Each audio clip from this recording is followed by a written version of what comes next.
A small sound can ruin a man faster than a shout. One breath that turns into a laugh. One smirk that says, "You are playing dress up in a grown man's world." That night on a New Orleans soundstage, Elvis Presley felt that smirk before he fully saw it. The room had heat, cables, chatter, and the kind of tired confidence that veterans wear like a coat. A seasoned actor stood nearby, relaxed in his skin, letting everyone know he belonged there. Elvis did not belong, at least not in their eyes, not as an actor, not as someone who deserved the room. The look came anyway. It was quick, it was practiced. It was cruel in a quiet way. The corner of the mouth lifted as if the joke had already landed. Plenty of people had smiled at Elvis before. Fans smiled like he saved them. Executives smiled like they owned him. Reporters smiled like they were about to cut him into pieces with a question. This smile was different. That smile was a test. Some crew members later remembered a tension on sets like this, a kind of unspoken contest when a pop phenomenon tried to step into serious acting. Stories from film sets change over time, and memories never match perfectly. Still, the shape of the moment stays the same across accounts. Elvis could feel eyes waiting for him to crack. A mistake would not just be a mistake. A mistake would be proof. Proof that he was only a singer in a costume, proof that every critic was right, proof that his name was bigger than his talent. Elvis had learned how to perform confidence in front of screaming crowds. He had learned how to keep his voice steady on stage. He had learned how to smile when his stomach turned. Acting asked for something else. Acting demanded the truth, and truth is dangerous when people want you to stay a myth. So Elvis did the one thing nobody expected. He did not react. No sharp remark, no fake laugh, no tough guy stare. A quiet inhale moved through him like a decision.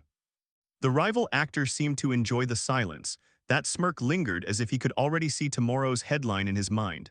The king of rock and roll tries to act. The king of rock and roll gets exposed. Elvis kept his gaze level. A strange calm settled over his face, not because he felt calm, but because he chose it. Pride can be loud, discipline stays quiet. The scene they were preparing for mattered. Anyone could be charming in a light comedy.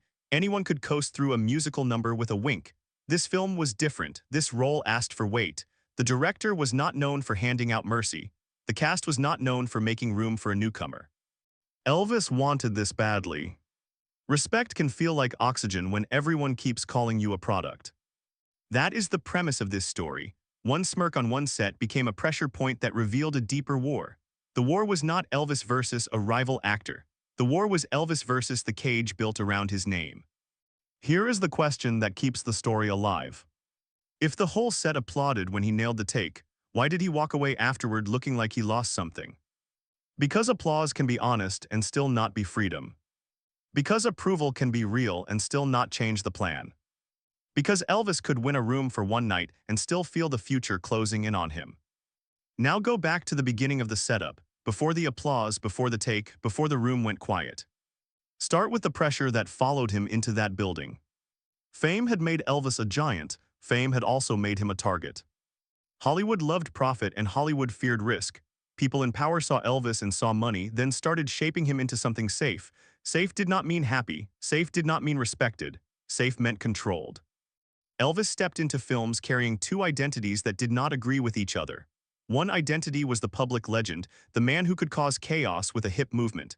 The other identity was the private worker, the young man who wanted to earn something with craft, not just charm.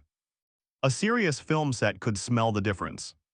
A serious film set could also punish the difference. In that period, Elvis was surrounded by voices telling him what he should be. Many of those voices cared about business first. Some cared about image more than growth. Others were simply addicted to the control they had over him. The result was constant pressure to stay in a lane that felt too small. That pressure did not always come as a threat. Often it came as a gentle hand on the shoulder and a polite promise, "This is what works." Elvis heard that sentence so many times that it started to sound like a lock turning. The film he was making asked for more than what worked. The story demanded tension and pain, not just a grin. The director, Michael Curtiz, had a reputation for discipline and speed. People who worked with him often described him as exacting, not sentimental. That kind of director could either break a performer or pull something great out of him. Elvis did not know which one would happen. A young performer walks into that kind of environment and learns the rules fast. Veterans talk less and observe more. Crew members do not cheer for you just because you are famous. Actors judge you on what you deliver between action and cut. Respect is earned in minutes, and humiliation can last for years. That is why the smirk mattered. The smirk was not about personality. The smirk was about rank. The smirk was the room telling Elvis his position in the food chain. Elvis tried to keep it clean inside his head. He told himself that work would win. He told himself that preparation would protect him. He told himself that he did not need anyone's approval. A man can tell himself many things when he is scared. The truth was simpler. Elvis needed this, not for money, not for fame, he already had both. This was about dignity. That word sounds old-fashioned, but dignity was the one thing fame kept stealing from him. Fans grabbed at him, strangers judged him, powerful men guided his choices. He smiled through it because he had been trained to smile. Acting offered a different kind of control. A scene could be shaped by skill, a role could show the part of him that nobody bothered to see. He wanted them to see it. On set, that desire made him vulnerable. Vulnerability is easy to smell. Gatekeepers can sense it the way sharks sense blood. The rival actor in some tellings was not openly hostile. Open hostility is messy. A professional does not need to shout to dominate. A professional can dominate with a pause, with a look, with a small moment that makes you question yourself. Elvis noticed the patterns. A line delivered with a little extra edge. A pause held longer than the rehearsal. A joke tossed to the crew at Elvis's expense, wrapped in charm so nobody could call it mean. Small cuts can add up. Elvis did not complain. Complaining would turn him into a fragile star in their story. The smarter move was silence, even if silence hurt. Silence has a cost. Every time Elvis swallowed a reaction, he stored it somewhere. It sat behind his ribs like a brick. He carried that weight into rehearsals and blocking. He carried that weight into lunch breaks. He carried that weight into the moment he stood alone with pages in his hands, running lines softly so nobody could hear him struggle. Hard work was his way of defending himself. Work also revealed something private. Elvis was not lazy. Elvis was not careless. Elvis did not float through the job on fame alone. A lot of people never saw that side of him because the legend was louder than the man. This set forced people to notice. That reality irritated some of them. If Elvis worked seriously, then the easy joke died.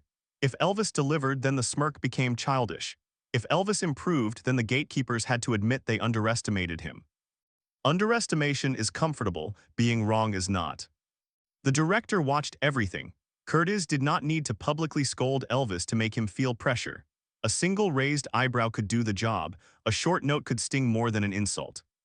Elvis began to feel trapped between two forms of judgment. One judgment came from the rival actor, the kind that tried to make Elvis doubt himself. Another judgment came from the director, the kind that demanded results. Doubt can paralyze. Demand can focus. Elvis tried to choose focus. He tried to turn anxiety into fuel. He tried to tell himself that a smirk meant nothing. Yet the smirk kept returning at the worst times. It showed up when Elvis missed a mark by an inch. It showed up when he asked a question that revealed uncertainty. It showed up when he paused to find an emotion that did not come easily. That smile said, "See, you do not have it." The crew noticed more than Elvis wanted them to notice. People on a set read tension the way a family reads a dinner table. Nobody announces it, everybody feels it. The room tightens when power games are being played. Some crew members respected Elvis for staying calm, others waited to see if he would explode. A few probably hoped he would, because chaos is entertaining when you are not the one being judged. Elvis knew what exploding would cost. An outburst would become the story, not his work, not the scene, not the film. A single moment could stick to him forever, and Elvis already lived with too many sticky moments. So he made a quiet choice. He would not fight the rival actor on ego. He would fight him with craft.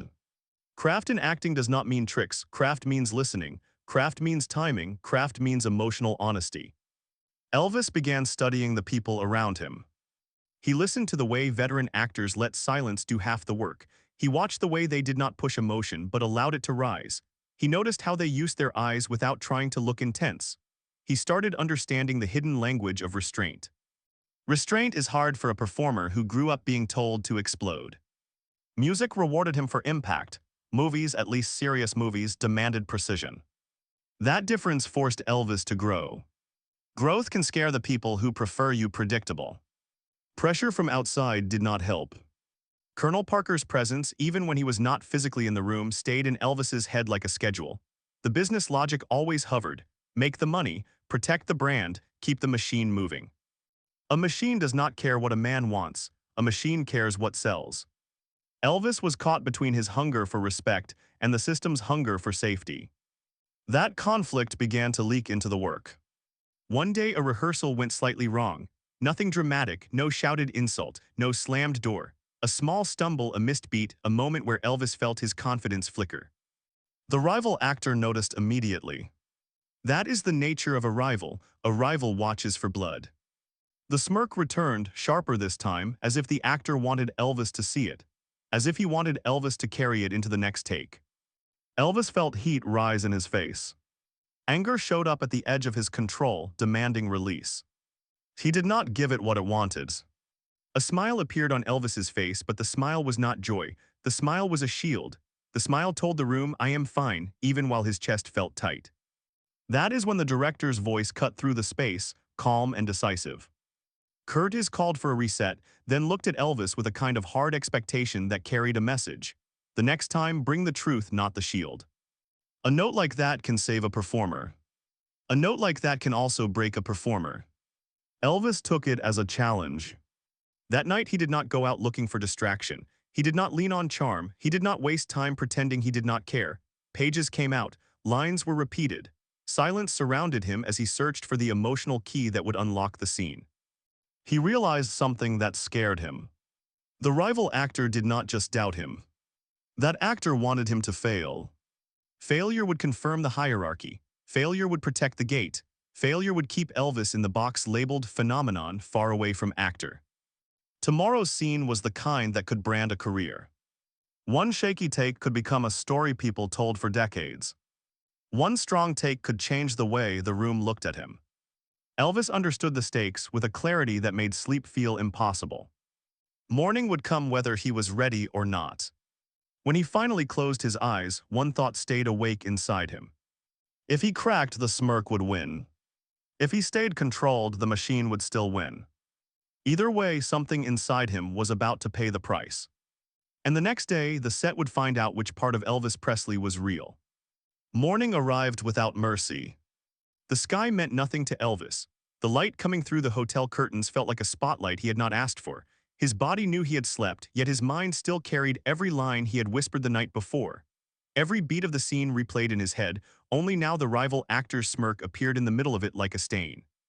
He rose because there was no other choice. Work waited, cameras would not care if he felt ready, crew members would not pause for his nerves. Film stock cost money, time cost more. A man in his position could not ask for extra of either. Silence hung around him as he prepared. That silence was not peaceful. It carried the weight of yesterday's rehearsal and the memory of the director's challenge. Bring the truth, not the shield. The words sat on his shoulders like hands. Most people knew Elvis for noise, for crowds, for screams, for feedback through an amplifier. Few imagined how much of his life ran on quiet repetition. Long before he walked into that soundstage, he had built himself out of practice that no one saw. That habit became his lifeline now. Lines came out again in a low voice while he shaved. He checked rhythm while buttoning a shirt. He tested emphasis under his breath while tying shoes. The scene lived with him in every small movement. Fear tried to move in. Fear said, "What if it is not enough?" Another voice answered, older and calmer, born from years of work in small clubs and harsh rooms. That voice said, "Show up anyway." Set life met him with the usual blur of activity. People rolled equipment past him. Assistants carried pages.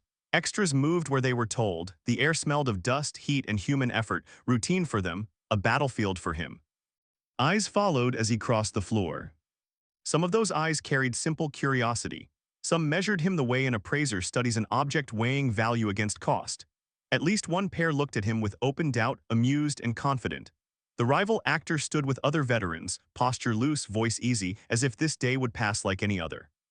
That same faint smile rested at the corner of his mouth.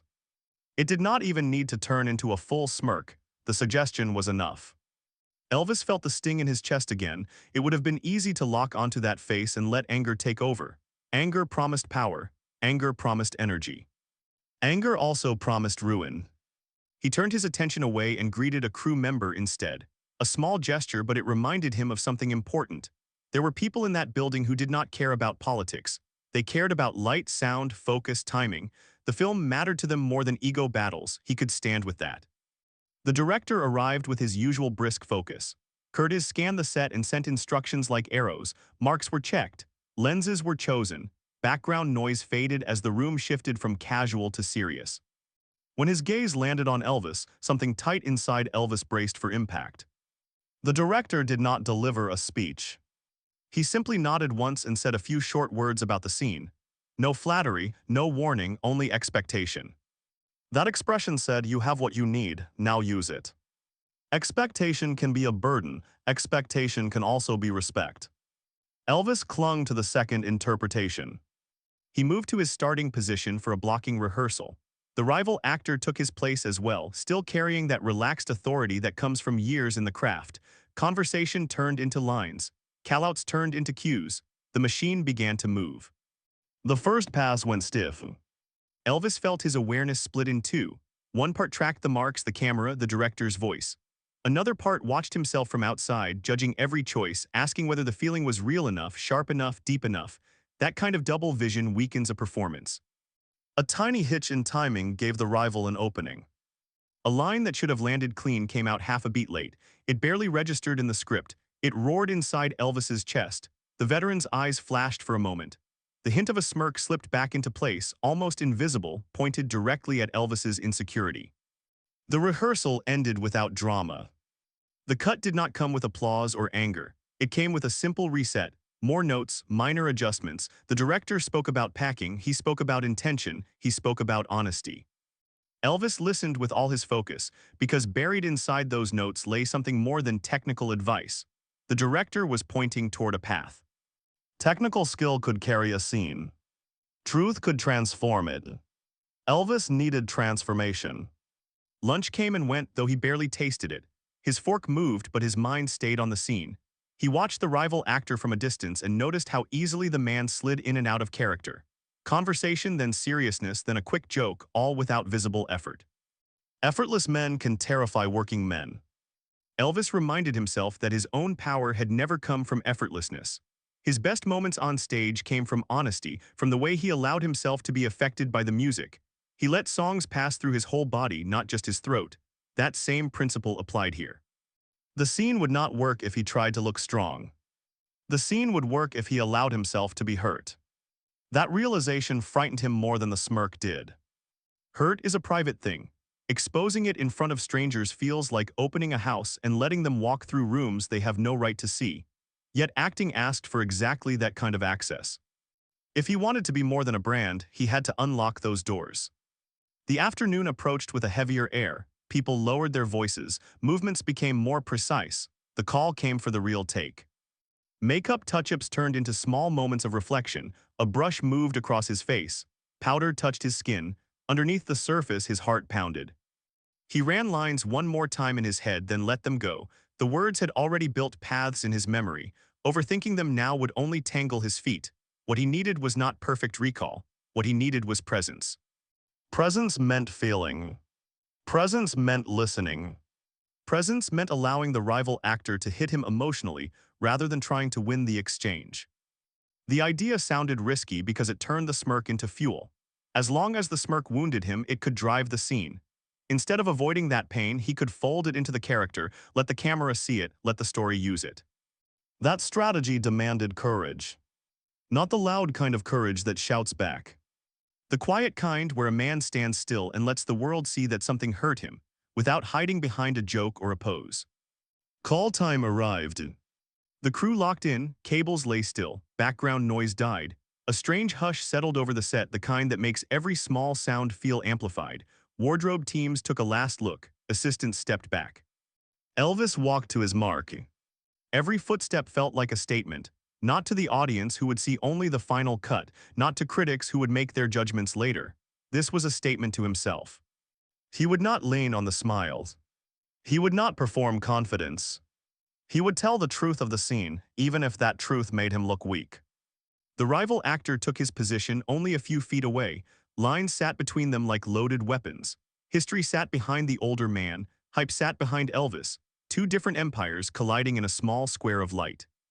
A final check passed through the room. Sound ready, camera ready, all faces turned toward the moment that mattered. The director raised his hand with the practiced motion of someone who had done this thousands of times. That single raised hand ruled the room more than any smirk could. Elvis breathed in and let the air settle. He thought about every stage he had stood on, thought about every night when people screamed his name so loudly he could barely hear his own thoughts, thought about how those same people would watch this film and decide whether he had anything more to offer than a song. Pressure should have crushed him. Instead, something unexpected happened. The intensity sharpened his focus. Fear cleared clutter from his mind. The rival's presence did not disappear, yet it stopped feeling like a giant in his path. The man became part of the scene, part of the story, part of the storm his character had to endure. For one rare moment, Elvis felt perfectly placed. Not as a star visiting someone else's world. As a worker standing inside his own. The director's voice cut through the silence with that one word that changes everything. Action. The unraveling truly began there. Lines flowed not as memorized sounds but as reactions. The rival actor landed his first blow in the form of a look that pushed harder than rehearsal. That look tried to say, "You are out of your depth." The words Elvis answered with did not carry argument, they carried hurt. Hurt showed in the way his tone dipped for half a syllable, then rose again as if trying to protect itself. The smirk flickered in the older man's expression, not for long, just enough to ignite something sharp inside Elvis. That sharpness did not move to his fists, it moved to his eyes. He did not glare. He simply allowed the audience, imagined but real in his mind, to witness a crack in the character's armor. Every small reaction he had kept hidden all week started to show up in controlled doses. The humiliation of being doubted, the fatigue of being handled by managers, the ache of feeling used, none of those feelings belonged only to the role.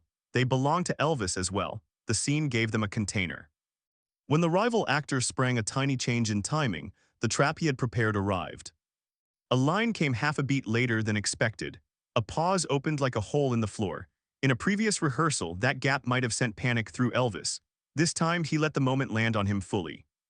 The pause became a silence full of meaning rather than an accident. He let his character feel stunned, wounded, slightly lost. Then he answered from that place, not from the script in his memory. The words remained the same, yet the life behind them changed. Something in the room shifted. The crew sensed it first. Movement at the edges halted. A grip who had been adjusting something mid-take froze with his hands still on a stand. Extra noise died without anyone calling for it. The director did not cut. He stayed with the moment, allowing it to stretch until the truth inside it had fully surfaced. Elvis felt the change too. A part of him that usually watched himself disappeared. Instead of judging his performance while he delivered it, he simply lived through it. The rival actor stopped feeling like a bully at that instant and started feeling like a necessary part of the story's pain. The smirk lost power. The sign gained it. Words that had felt heavy on the page came out with surprising ease. Not easy because they were shallow, but easy because they were honest. The hardest part of the job had been resisting that honesty. Once he surrendered to it, the flow took over. The rival actor adjusted again, perhaps to regain control. Another push came, disguised as a casual shift in tone. It failed to knock Elvis off balance. Instead, it revealed more about the rival's character in the story than about Elvis's weakness. Control shifted so quietly that many watching might not have been able to explain why the energy felt different. They only knew that it did. The director's eyes stayed locked on the monitor. His experience told him when something rare was happening, a performer stepping beyond expectation, a scene breathing on its own. Elvis rode that current until the last line, then let silence close in around him. For one long second, he stood there with emotions still raw, waiting for an external verdict. The verdict did not come yet. The director wanted to see whether the moment could sustain itself. He allowed the silence to stretch, testing its strength, testing Elvis. Testing the room. Inside that held breath, Elvis realized that the take had felt different from any he had done before. The question that remained would decide everything. Was that difference real, or was it just his own hope? The answer sat in the director's next word, the rival's next expression, and the room's next reaction. The scene had finished. The judgment had not. Silence landed first. It came down over the set like a heavy curtain, thicker than any backdrop, heavier than any prop. Elvis stood inside that stillness with his breath caught halfway, his mind waiting for a verdict that refused to arrive. The director held the moment. Curtis knew the power of a delayed release. Years of work had taught him that sometimes the space after a scene tells you more than the scene itself. If people rush to speak, nothing special happened.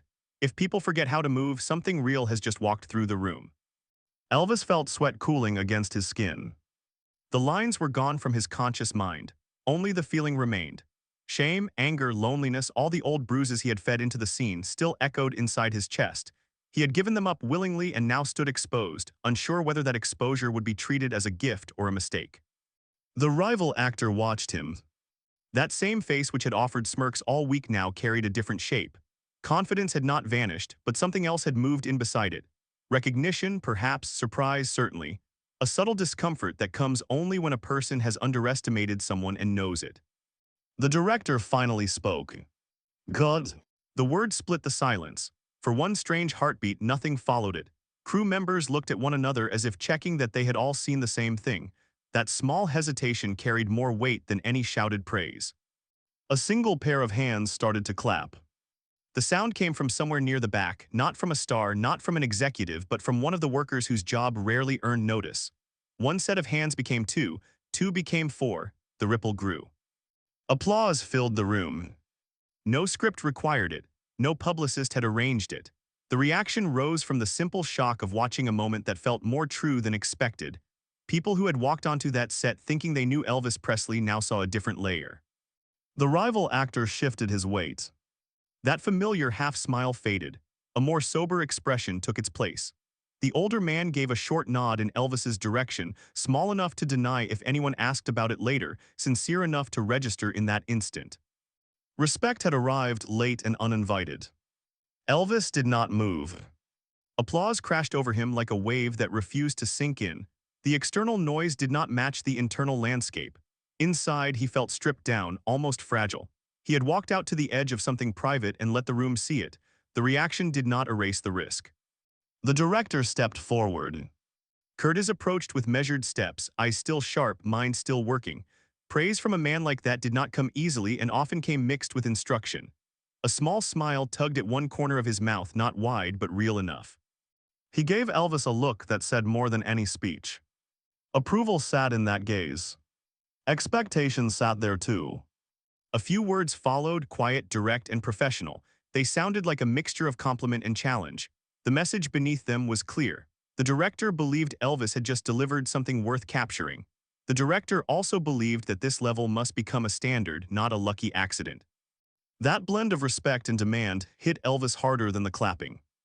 Critics might still write whatever they wished later. Audiences might still judge based on their own prejudices. At least one serious filmmaker in that moment had seen him as a worker, not a gimmick. The rival actor came closer. Professional courtesy required a few remarks. A simple comment about how the scene played, perhaps, or a small joke to keep tension from turning into resentment. Yet the rhythm had changed. The older man could no longer treat Elvis like an amusement. A short exchange passed between them. Words carried a polite tone. Underneath the surface, a new understanding formed. The veteran had discovered that the young singer could not be dismissed so easily.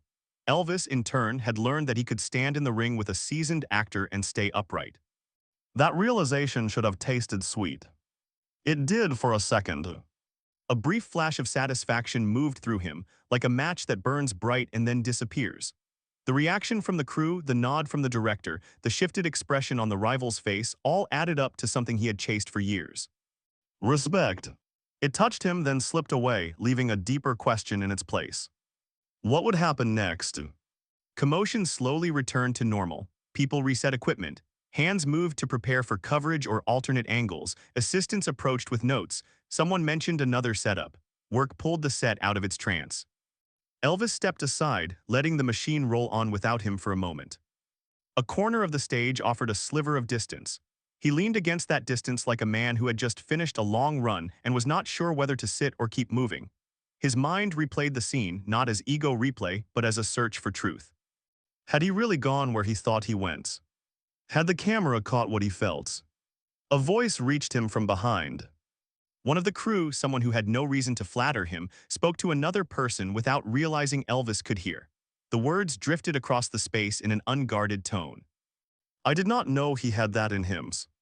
The sentence hit harder than any review. Someone who had walked into the room seeing a novelty now saw a peer, a worker, an actor. That single line carried the validation that billboards never delivered. His throat tightened with an emotion he could not easily name. Pride sat there. So did grief. Grief because he understood something painful. He had just shown a version of himself that the world rarely wanted. The industry had grown very comfortable with the surface version, the explosive singer, the charming rebel. That version generated money. The man who had just stood in silence on that set and let sorrow flow into the scene was not a safe product. That man might want different roles, different choices, different paths. Management did not like difference. A familiar figure approached him later, away from the bright circle of immediate praise.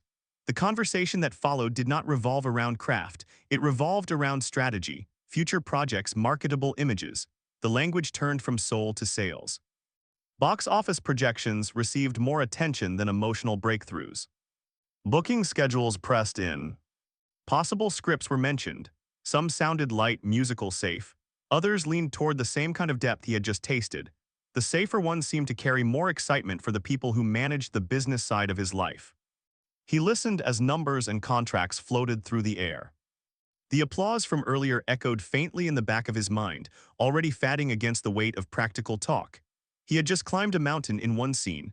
The conversation tugged him back down the slope toward familiar ground. A part of him wanted to fight. That part wanted to say, this is what I can do. This is who I am. Stop forcing me into a smaller frame. The words did not come out. Habit held them back. Years of being told that others knew best tightened around his voice. Instead, he stayed polite. He nodded when schedules were mentioned. He smiled when someone predicted huge returns. He played the role of agreeable star while the actor inside him stood in a corner, watching, wary and silent. That split inside him grew wider. One half knew that the day had brought a real victory. People who had doubted him now carried a different story in their heads. The crew would go home and tell friends and family that Elvis Presley could act, really act. The rival actor would likely think twice before underestimating him again. The other half understood that a single scene could not rewrite an entire system. The machine that surrounded him had its own logic. Executives followed patterns that had worked before. Agents measured risk. Marketers thought in simple images. Those patterns did not vanish because one group of people clapped on a closed set. Tension settled over him like a second skin. He returned to work because work was the one place he still felt some control. More takes followed. Some matched the intensity of the first. Some fell short. The director chose what he needed. The day moved forward. As hours passed, the earlier applause began to feel nearly unreal, like a dream that fades in the afternoon. Only small details kept it alive. A respectful glance from a crew member. A heavier handshake from someone who had barely looked at him before. The rival actor's new carefulness in timing. All of these small signs proved that something had shifted. Yet none of them answered the bigger question that pressed on Elvis when he finally stepped away from the noise. Evening gave him a pocket of quiet. Hotel walls wrapped around him with an almost echoing stillness. The bed waited. The script lay on a nearby table. His reflection in a hanging mirror looked tired, older than his years, eyes darker with the weight of what he had carried through the day. He sat without rushing. Memories lined up. The smirk, the preparation, the fear, the take, the silence, the applause, the nod from the director, the overheard sentence from the crew, the business talk that followed. Every piece told its own story. Taken together, they formed a sharper picture than he wanted to see. He saw that he had enough in him to be more than a box on a contract. He saw that he could step into dramatic work and not drown. He saw that people who spent their lives around actors could be caught off guard by the depth he carried. He also saw the bars on the cage. Those bars did not appear as threats. They appeared as friendly advice, as proven formulas, as what the public wants. The cage did not always stand against him. Sometimes it stood beneath him, holding up his fame, making it very hard to walk away. He realized that the applause on set proved two things at once. It proved that he had the ability. It proved that the industry chose not to use that ability most of the time. That double truth hurt. He could not fully explain the feeling even to himself. Pride whispered, "You did it." Resentment whispered, "They will still choose what sells easiest." Sadness whispered, "There may not be many chances like this." Fatigue washed over him. Sleep did not come quickly. His mind circled the same question again and again. Would this day change anything beyond the memories of the people who had witnessed it? Years later, fans would watch the finished film and argue about his performance. Some would call it his best acting work. Some would say it hinted at a road he never really got to travel. Debate would stretch across time, across living rooms and late-night discussions. He did not have those years yet. All he had that night was the confusing mix of triumph and loss. The rival actor had smirked when the day began. By the time cameras stopped, that smirk had dissolved into respect. The set had applauded. The crew had seen him differently. A director known for his high standards had treated him like a serious performer. On the surface, that looked like a clean victory. Deep inside, the win felt incomplete. He sensed that forces much larger than one scene still stood between him and the kind of career he could feel pressing against his ribs. Those forces spoke in contracts and charts and release schedules. They would not bow to a single round of clapping. He had won the rooms. He had not yet won his future. That realization sat with him long after the applause faded, heavy and quiet, like a question that no amount of noise could answer. Legacy rarely announces itself in the moment. It tends to slip in quietly years later, when people look back and realize a scene meant more than they understood at the time. That day on the set felt huge to Elvis. It felt like a private victory, a rare moment when his work spoke louder than his image. Nobody there could know that they were also watching one of the clearest previews of his future. The applause proved something, yet it also predicted something. Applause proved that the man could carry serious drama. It predicted that he would always have to fight to be seen as more than a brand. Fans much later would sit in living rooms, watch that performance, and say that this was one of his finest screen roles. Some would call it his best. Critics who had once dismissed him as a novelty had to admit that there was real acting in that film. People saw pain in his eyes, not just pose. People saw vulnerability in his silence, not just a pause between lines. Those reactions stitched a new thread into his story. A part of the world realized that Elvis Presley could have been something else on screen. Not only the singing rebel with a guitar, not only the charming lead in light romance, something darker, something more human, something closer to the restless man that lived inside the legend. That realization came with a bittersweet edge. Success in that film did not unlock a steady stream of deep roles. Business calculations moved faster than artistic ones. The system around him scanned numbers, not feelings. Safe formulas called. Musical comedies promised reliable box office returns. Easy scripts fit neatly into schedules and merchandising plans. Executives liked security. Colonel Parker liked control. A serious dramatic path looked risky. Risk meant uncertainty. Uncertainty threatened income, and income ruled every conversation in that world. The day Elvis won respect on that set became a bright flame, surrounded by damp cloth. His own words in later years often held a special fondness when he spoke about that film. In interviews, he would gesture back toward that role as one of his favorites. There was a clear sense that he knew he had touched something rare. He had found a part of himself on that screen that he barely got to explore again. Fans felt the gap even if they could not name it. People sensed that the man in that performance was closer to the real Elvis than many later images. There was a roughness there, an uncertainty, a kind of wounded pride that mirrored his private battles. When audiences watched those scenes, they were not just watching a character. They were watching a young star struggling to prove that he was more than his own poster. The smirk from the rival actor became a symbol across time. That look represented a whole attitude toward Elvis, an attitude held by critics, by elites, by anyone who believed that popularity cancels depth. People like that saw his fandom and decided he had nothing serious to say. The smirk said, "You are only noise." His performance answered, "I am more than that." That answer echoes long past his lifetime. Every time someone discovers that film for the first time and feels a surprise at how real he seems, the answer repeats. Every time a viewer rewatches and notices small emotional details they missed before, the answer grows stronger. His future, however, did not rise on that answer alone. Tour, soundtracks, and light films continued to fill his calendar. The machine kept him moving.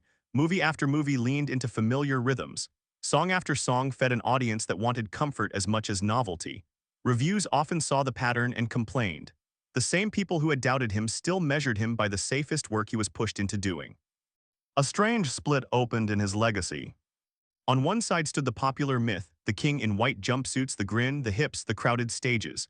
On the other side stood a handful of moments where deeper currents showed. That day on the set sat among those hidden currents, like an early warning that his story would always hold two truths at once. One truth said that Elvis lived a life many would envy.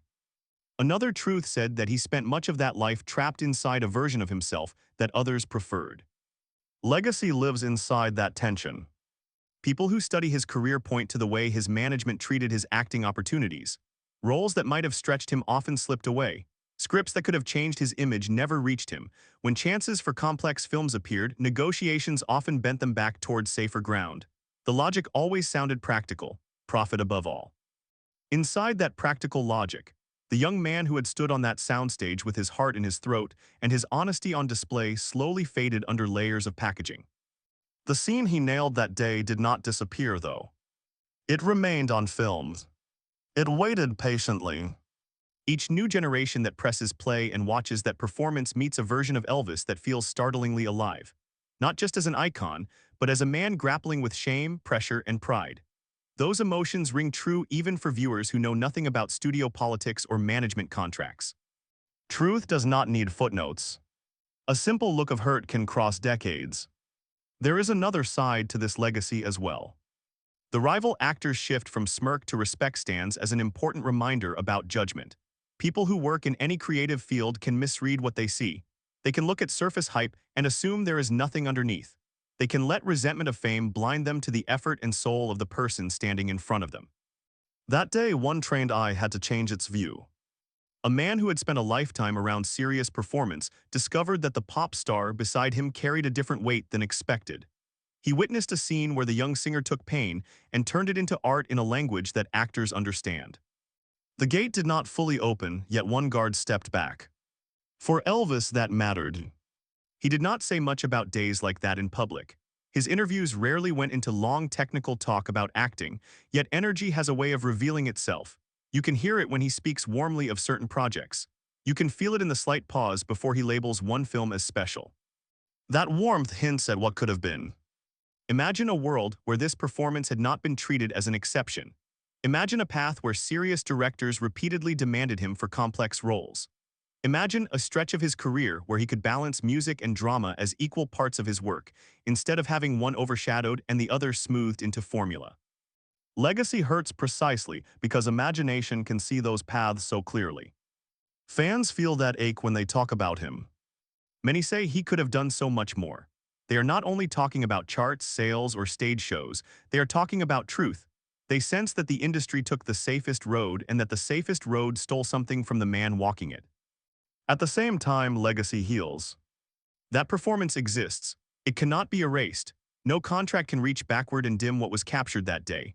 No business choice can remove the fact that, in that moment, Elvis stood on equal ground with any actor around him and created something that still holds. The set saw it when they clapped. The director saw it when he held the silence after the scene. The rival saw it when respect replaced the old smirk. The question returns every time someone revisits that film. What would his story look like if the people guiding his path had seen that day as the baseline instead of a bonus? There is no clean answer. There is only the legacy of contrast. On stage, he gave crowds spectacle and sound. On film, in that performance, he gave a smaller audience a glimpse of the cost that spectacle demanded. The same soul that carried all the music also carried doubt, hunger for respect, and quiet anger at being pushed into a box. The scene became a mirror for anyone who has ever felt underestimated. People who watch it and have lived their own version of that smirk feel a connection. A boss who laughs at their ambition. A family member who treats their dream like a joke. A stranger who looks them up and down and decides they know their limits. Seeing Elvis take that look and turn it into fuel for a better scene sends a message. You may not control the gate, yet you can control what you bring to the moment when the gatekeepers watch. The applause on that set did not rescue him from every bad contract. It did not save him from every trap that fame laid in his path. It did give him one clear memory of who he really was when he stood in front of a challenge and answered with honesty instead of pose. That memory followed him. Artists live on such moments. They carry them through lonely hotel rooms, through tours that blur together, through projects that feel beneath them. When doubt whispers that they are only an accident, they can look back and remember the day when work, risk, and truth combined and the room could not look away. For Elvis, that day in New Orleans stands as one of those anchors. Legacy grows not only in awards or statistics, but in stories that refuse to fade. The story of the rival actor's smirk, the scene that nearly cracked under pressure, and the take that changed the air in the room has joined the long list of moments people tell when they speak about him with love. The world remembers the crown he wore. Many remember the voice that changed their sense of sound. Fewer know the quiet tale of a set that paused and watched him deliver something raw. Those who do know it carry a different picture of him. They see not only a king. They see a worker who wanted more than a throne. The day the set applauded and he walked away feeling both proud and trapped explains more about his life than any headline. It shows how victory and sorrow could sit in the same chest. It shows how a man could win the moment and still sense the weight of forces he could never fully bend.